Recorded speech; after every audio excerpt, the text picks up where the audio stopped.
Welcome to the Garden Path Podcast. I'm your host, Misty Little. This is Season 2, Episode 6, and today's guest is Kara Bova, an urban backyard gardener based out of North Texas. Kara focuses heavily on growing an abundance of edibles for her family and is on a mission to make gardening more accessible and relatable to those coming to the hobby. She's built a fabulous blog at Nourishing Pursuits, where she not only catalogs her garden, but interviews other gardeners from all the other walks of life. I found Kara through one of those guests, and we connected further through Instagram and via email, and I kind of took a deep dive into her blog and found some interesting things she does in her garden, and we chatted about some of those things. And I think you guys will find that very, very interesting. So if you like today's episode, as always, you can subscribe on iTunes, Stitcher, and Google Play. If you listen on iTunes, if you could just take a few minutes of your time and leave me a star review and a rating, that'd be great because it helps my podcast filter its way up into the strange algorithms of the podcast universe in iTunes.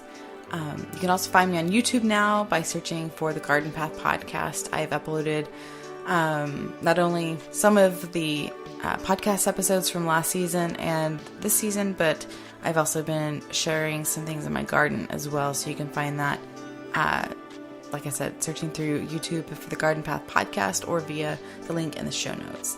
And as always, I'm on Instagram at the Garden Path Podcast. So you guys enjoy the episode and happy gardening.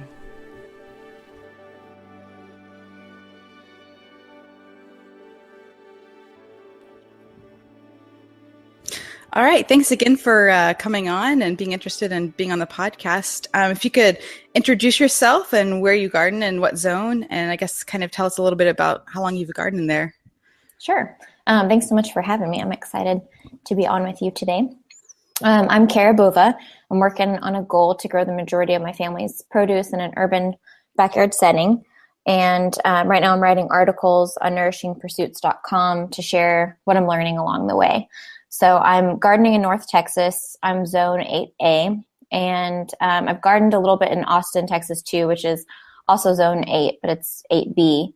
And I've been gardening here. This is my third year to be gardening here where I'm at. Okay. And so your family, is it just you and your husband? Do you have children? Yes, it's me and my husband, and then we have a sweet dog named Hannah, and we have chickens. Okay. For right now. Yep. That's good. And so the type of gardening, I guess you do, I saw mostly on your videos and your blog, you seem to be mostly focused on edibles. Do you do any flower gardening, or just is your passion edibles? Yes, my passion, I guess, is expanding. So definitely edibles for now. And then I do really love growing flowers, but I also love growing things that serve multiple purposes. So the flowers I started with have been edible flowers like nasturtium and borage, lavender. I have some hyssop and calendula. And then actually for Christmas this year, I asked for a few cut flowers because I've loved bringing the garden inside. And so I wanted some that were a little bit more dramatic to add to bouquets and stuff. So it's expanding as I keep learning more, I guess. Okay. And you have chickens, right? And so what kind of special breeds and how long have you had them? We've had chickens, I guess going on maybe 6 years now. The girls we have right now, we have 2, and we normally have 3. We actually recently just lost one. We lost an Americana, a spunky Americana. She was real sweet. And we have a silver-laced Wyandotte right now, and then the other chicken is beautiful. She's white and she has some gray feathers. She just got done molting and has a little bit more gray. She lays light brown eggs, but we weren't really sure. And the feed store where we got her wasn't sure what breed she was. So we've looked it up online to try to figure it out, but we're not really sure. We haven't found anything conclusive. So, yeah. So since you're in the city, do you have any ordinances that allow for that, or are you kind of undercover? No, that was actually one thing when we moved that we were looking for, is to make sure, because the different cities that are around us, it's kind of a mix of between ordinance that say it's okay and that don't. But our city actually does allow up to 12 hens. They don't allow any roosters, but when we walk our dog, we definitely hear roosters in our neighborhood. We live in a neighborhood that's pretty chicken friendly, which is nice. That's cool. Yeah, I mean, that way you can talk to other neighbors. I mean, I don't know if you do, but about chickens, and I guess, I don't know. It's nice to have a chicken neighborhood, I think. Yes, definitely. We actually ended up with a rooster at one point. We didn't know when we got we were assuming we were getting 3 hens from the feed store when we had first moved here. And one ended up being a rooster, but our neighbors were really great about it until we found him a better home. And we just had 3 at the time. And so we didn't have enough hens to keep him busy. So we found a home for him. Yeah. But they were really great. And they actually said, the neighbors that live on one side of us said that they hope to one day have more land, and that they really loved hearing the rooster crow when they did. So that worked out really well. That's good. Yeah. So do you have any special chicken keeping techniques? Are you free range or deep bedding, cleaning? And tell me about your chickens, I guess. Okay, a little bit sure. more about your keeping. So when we lived in Austin 3 years ago, and that's when we first started keeping chickens. And at that time, we let them free range because we just had a lot of tree coverage, and it was easy. We didn't have an alley. So that worked out really great. And when we moved here, we kind of assumed we'd do the same thing. But within a few days of moving to our current house, we had a hawk land on our back fence. And we have them in a coop that has a run, and then we kind of extended like a little, we call it a playpen area, for them over with some rose bushes. So there's some coverage, but we actually had a hawk get one, even though we were surprised that it even made it into that area. Right. So now what we do is we just move the coop around instead of letting them free range, because we let them out when we're outside, but if we're not out there, then they stay in the coop and we just move it around the yard. Okay. Yeah, it must be nice to have had the free range in Austin. It was really great. Yeah, I think we just kind of got lucky. That was our first experience with it, and we found out it's just not that easy. Now, we have a lot of neighbors that have chickens out, and actually sometimes we'll see them like crossing the street. So we always wonder, we haven't talked to them about it. Yeah, they live several blocks away, and we just haven't seen them outside yet, but we wonder, like, are they just assuming that they'll always lose one? But I think that it's the same people that have roosters, so I suppose that's working in their favor. Right. Yeah. So I guess, the pros and cons of keeping chickens, what have you run into so far? I mean, it seems like the pros outweigh the cons right now. Definitely. Yeah. They, I think, so originally when we decided to get chickens, we had just come back from a hike in Peru. We did a hike to Machu Picchu, and we saw chicken just everywhere. And it just seemed like a lot of fun. And we are also really interested in food, and a big reason that we have them is for the eggs that we eat, but they have been surprisingly sweet and all have such unique personalities. I really didn't know what to expect when we got them. But some are so loving and seem to kind of imprint on you and love to be held and have sweet clucks when you come by. And some have just been really funny and run really fast from you. We haven't, like Reba, the one we lost recently, she was real spunky. She was always like really fast and didn't love people as much, but she was really always by her chicken sisters. And so it's just fun to kind of to see how unique and different they are and how sweet they are. I guess I wasn't expecting that. Yeah, my brother has chickens in his backyard, and he's in a more suburban area, but he's the same way. They're like little pets for him. Right. Yeah. He loves them. So. Yeah. Yeah. They're part of our family. So like I kind of did, some research, look through your garden videos that you've been doing the last few months, which are really great because I think they're fun to look back at. And I know for me, it's always hard to realize how much my garden's changed if I'm not taking photos or videos. And, so some things I noticed in the videos that were of interest to me were your peanuts for one. How did that work out? And have you harvested any, or was it more like for prepping your beds? Yeah, so that was my husband's pick. Actually, when we were deciding what seeds we wanted to order, I guess last spring, we wanted stuff that we definitely would eat, and we're trying to decide things that would save us money that are more expensive at the grocery store. And then we also wanted something that was just fun and unique. So I didn't really know anything about peanuts at the time. I don't even think I knew that they were nitrogen fixers, but my husband thought it would be fun, and he absolutely loves peanut butter. So that's why we decided to start growing them, and we did grow them to harvest them. They took about 120 days to harvest, so lucky for us, it's so crazy hot here that it worked out. Right. Because they're really tropical.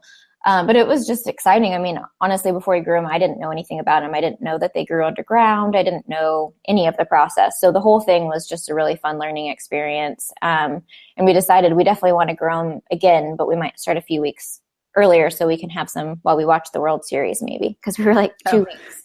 We were waiting like for 2 more weeks when the World Series happened. And we're not huge baseball lovers, but the World Series is always fun to watch. So we thought, it'd be so fun to have homegrown peanuts. That's cool. Yeah. And so did you end up making peanut butter out of them? We didn't know. I guess it takes like 540 peanuts or something. I don't know if that's the exact number, but a crazy amount. And we just had 4 plants, and we got a good amount. We got, I don't know, a large bowl worth of peanuts. And so we just roasted them and enjoyed them that way. Okay. Well, it's a fun experiment. Yes, definitely. It was a great learning experience, and they're really pretty. They have beautiful little yellow flowers that then drop down, and that's where the peanut forms underground. So the whole thing was exciting. Huh. That's cool. Yeah. The other thing I noticed was your amaranth. You said you mostly use the leaves. Did you harvest any of the seeds for like popping or anything like that? Yeah, so we really wanted to. Originally, when I discovered amaranth, I was looking for a green that would grow here with our extreme heat. I found that the leaves were good where you could use them similar to spinach. And then when I learned more about it, I realized we munched on these bars when we were doing that hike to Machu Picchu that were made mainly of popped amaranth seed. Mm-hmm. So I really wanted to harvest the seeds and be able to pop them and like mix them in with chocolate. But we ended up I harvested the first seeds that I harvested. I realized we had sugars in the flowers. And so kind of after one harvest of that and a few bites, I decided it wasn't really worth it. Right. Because it does take a long time. But it was really fun. It was also a great learning experience, and it was beautiful. We grew Polish amaranth. So it was a really like vibrant fuchsia color, even the leaves. So it was great because there was so much green in the garden in the summer that it was just a beautiful like pop of color out there, and the flowers are really pretty too. So did you like saute the leaves, or did you just mostly raw? We did eat some of them raw in salad, but we ate them mostly cooked, and we used the leaves for like wraps for enchiladas one time, which was really fun.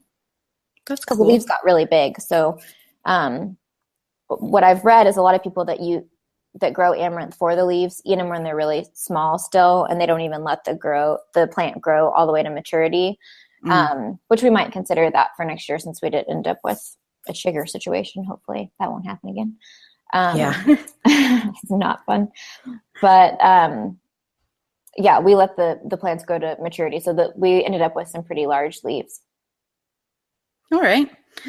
I guess we can go. I'm going to jump the compost pile for a second and go to buckwheat too, because that was kind of on the same thing with the peanuts. Did it work as good as a cover crop as well? So I'm not sure yet. We planted it in the fall, this past fall, and then once it was done growing and got to the stage where it was starting to flower, I cut it at the soil level to lay it down as mulch, and then I put some chemical-free straw on top. But I guess we'll find out probably this spring how it worked, because I haven't planted anything in that bed since. So as far as growing it, that was really fun. And I heard bees really love it, which it was a great time of the year where kind of our summer plants were starting to finish out their life cycles. And so we had so many bees, and it was a great thing to kind of keep them around, I guess, in the transition.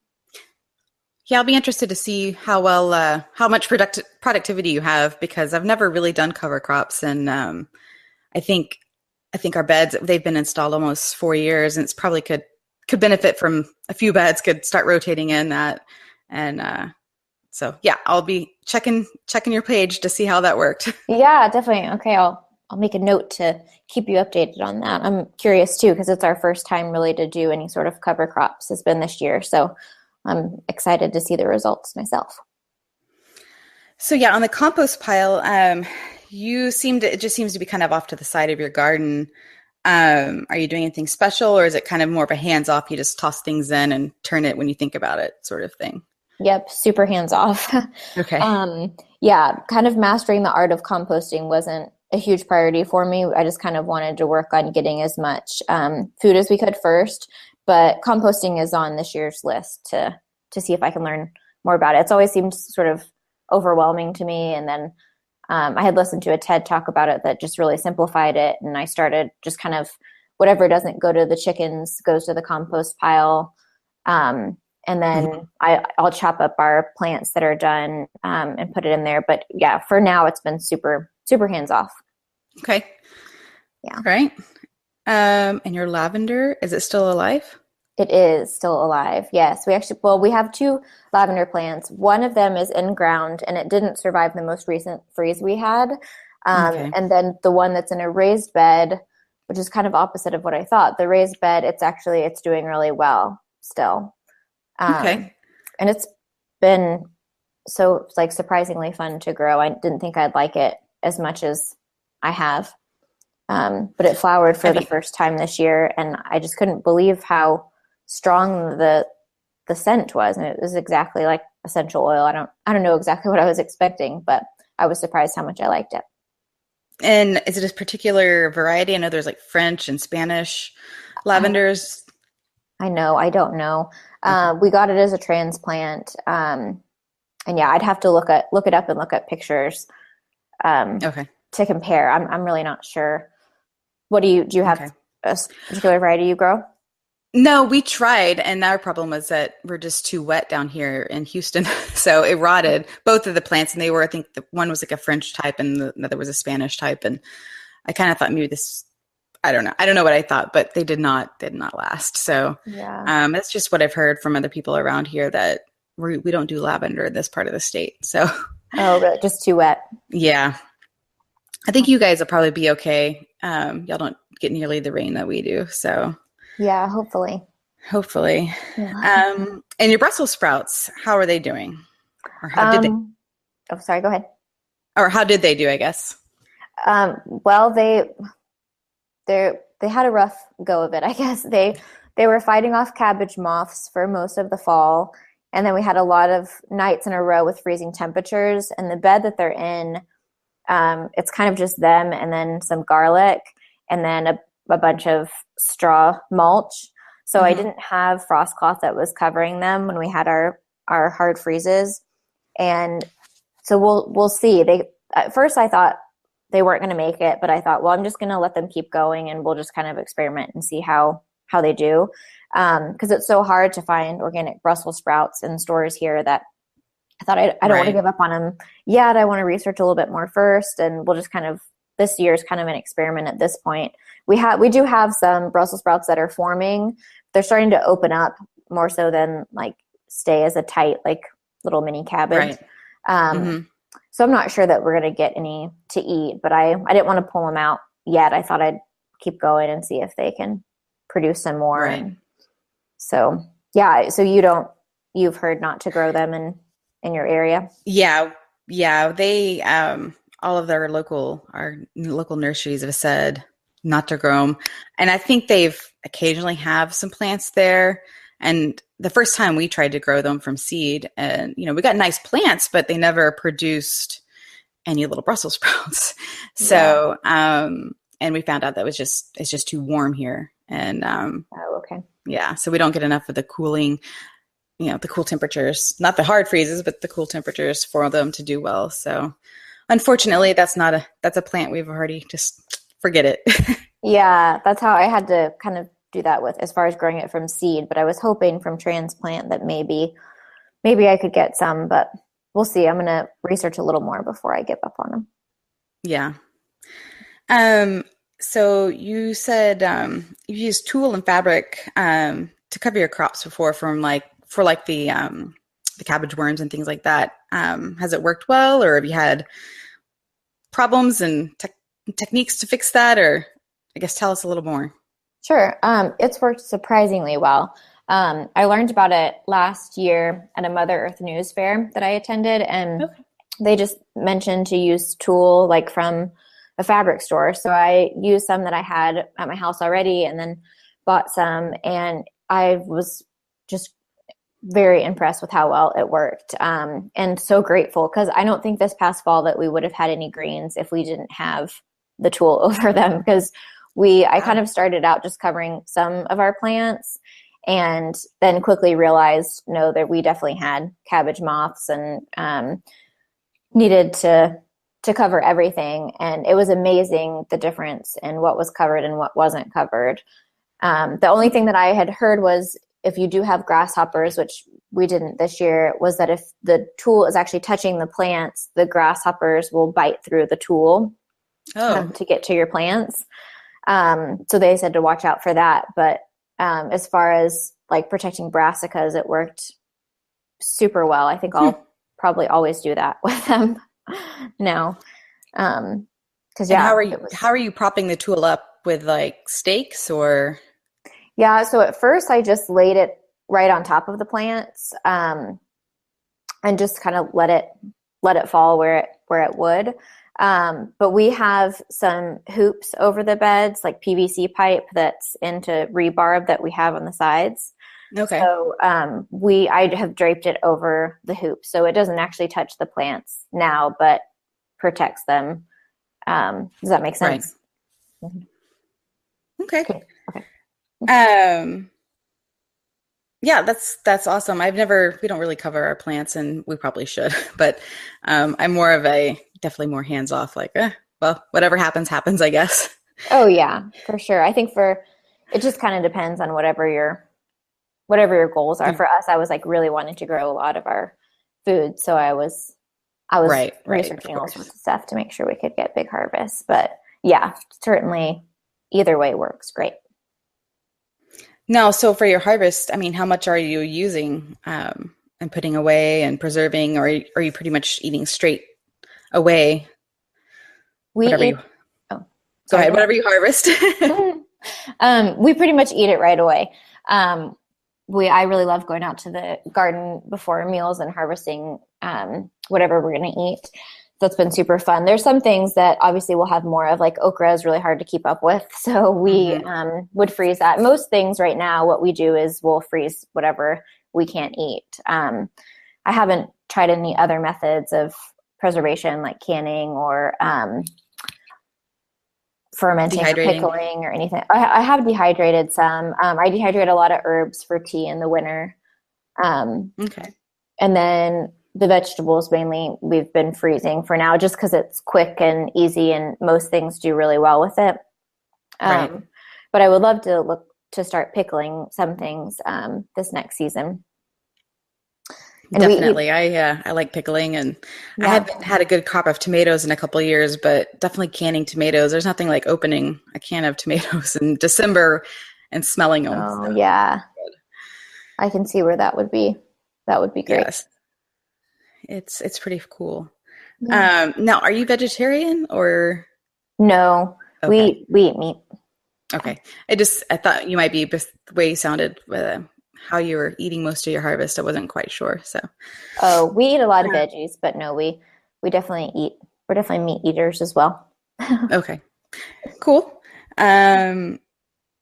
So I guess how I found you was because you were doing the Meet the Grower series on your blog, and I was following Lisa Coffey on Instagram, and she posted that she had been interviewed by you. So I guess, how did you come up with the idea to start that series? And I guess, what have you learned from your guests? And do you have anybody in particular that you think the listeners might like to check out?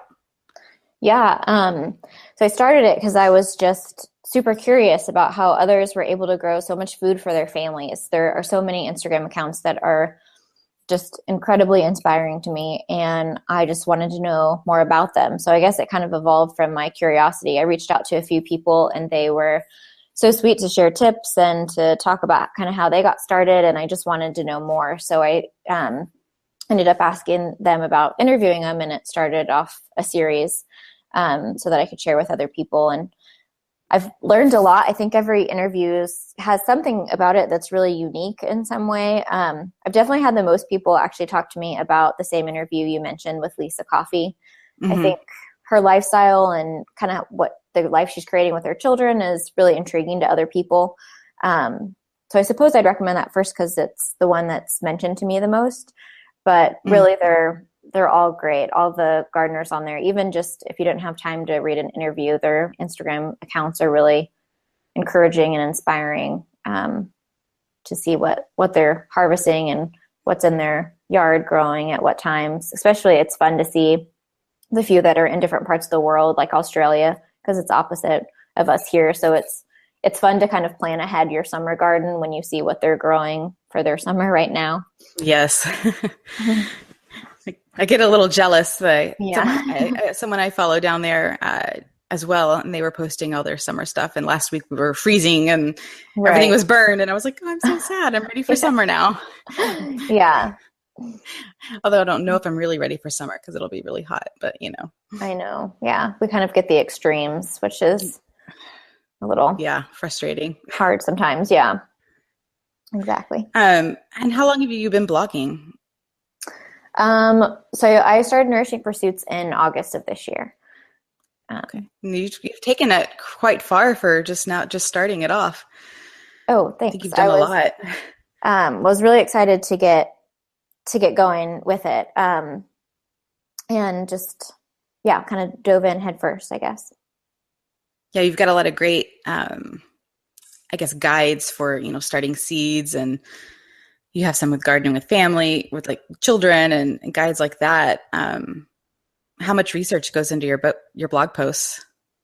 I guess it kind of depends. A lot of them are just from my own experience. So when I first started writing, so before I had Nourishing Pursuits, I did have a website, Sweet Peas and Chickadees, and an Instagram account that was Sweet Peas and Chickadees.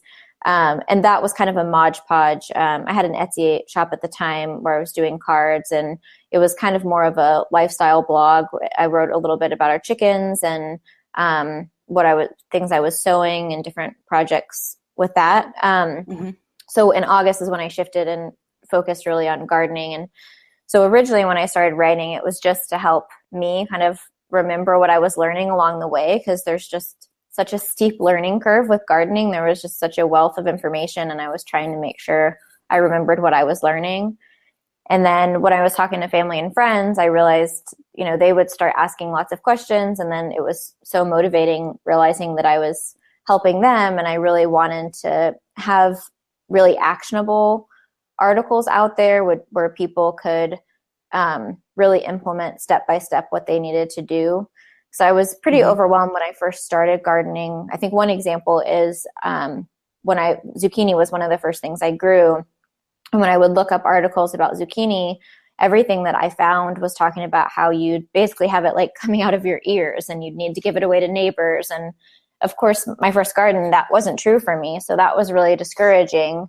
So I really wanted to write articles that are honest with actionable steps of how to get started gardening, because there are definitely times where you have to problem solve, and it's not as easy as it sometimes can appear, I think. Right. Yeah, definitely the glossy Instagram posts where everything looks nice and you don't realize that all the work that went into it and the failures. And that's what I liked about your blog too. Thanks. Yeah. So transitioning from Austin to Dallas gardening, how was that? Well, fine, really, because when I was in Austin, I just grew from transplants and I didn't have a lot of time to garden. So I really didn't research anything or look at it. It was kind of like we had transplants in the ground, and if we got a tomato, we were thrilled. But really, squirrels, I think, ate all of our tomatoes the first year we had them. And so it was kind of an afterthought. It was something fun that we wanted to do, but didn't really have a lot of time to do. And then when we moved to North Texas to be closer to family, that's when I really started getting into it more. And then it's kind of, I guess, a rabbit hole I fell down. I've just fell in love with everything about it and keep wanting to learn more. And so now it's become a whole different thing. So it's hard to even compare them, I guess. Okay. The transition, it was kind of like starting over because I hadn't really started to give a lot of effort when we were in Austin, Right. I guess. Yeah. So your passion has really grown Yes. here then. Yes, Okay. definitely. Yeah. I've always been passionate about learning about food and health and nutrition. And in Austin, there are so many options available to you. The farmers market is amazing. And we got to learn, we joined a CSA and we learned a lot about the farms there. And moving to North Texas, there aren't as many options, which is part of what got me more and more interested in us growing our own food. So where do you see yourself transitioning to with your garden in the next year to 5 years? Where do you want to go with it? So I set my goal 2 years ago to grow the majority of our produce within 5 years because I knew there was a big learning curve. And so every year I kind of set different goals. So I just want to become, I guess, more efficient with it. Even just talking about the compost, that's one of my goals for this year. Is so that we can always use compost that we have here opposed to buying compost, which is something that we're still doing. So just kind of getting all the other practices in place. Another thing that I'm looking more into this year is researching best practices with using water. We have rain barrels set up right now, but just kind of looking more into that. So I guess getting more efficient, sustainable systems in place, and then having consistently high yields as much as we can. I mean, there's so many variables in gardening, but we've definitely gotten to a place where I think our soil has just improved more to where we were able to have a lot higher yields this past year than the 2 years before that, just because I think our soil improvement was a big part of it. Right. Cool. I think you've got a good direction going for where you want to go. And I definitely see you having a really cool garden in a few years. I mean, not that it's not cool now, but I know. Yeah, I know what you mean. Thanks. It's definitely always it's a journey, I guess. Right. It's a learning process. And it's so fun growing new things. And I don't know, I just love everything about it. So it's been a cool experience. It's been challenging, but the rewards definitely outweigh the challenges. And so, yeah. I just thought of something. You were talking about having a summer green. Have you ever heard of Malabar spinach? I have. We tried it.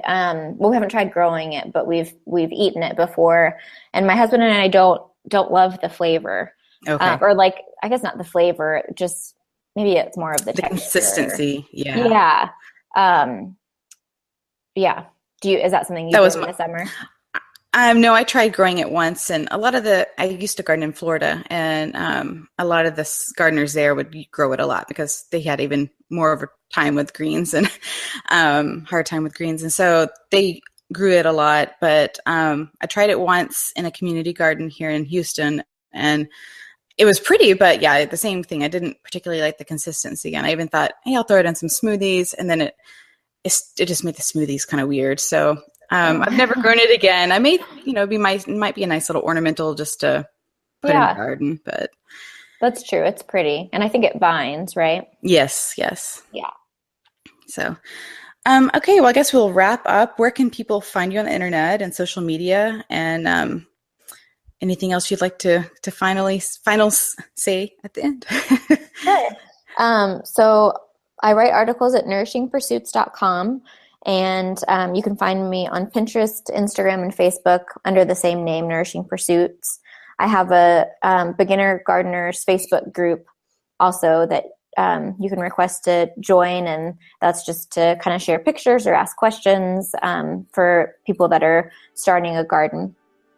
Oh, great. Yeah.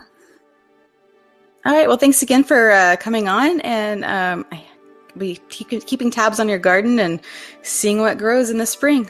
Yeah, awesome. Thanks so much for having me. It's always fun to chat with another gardener.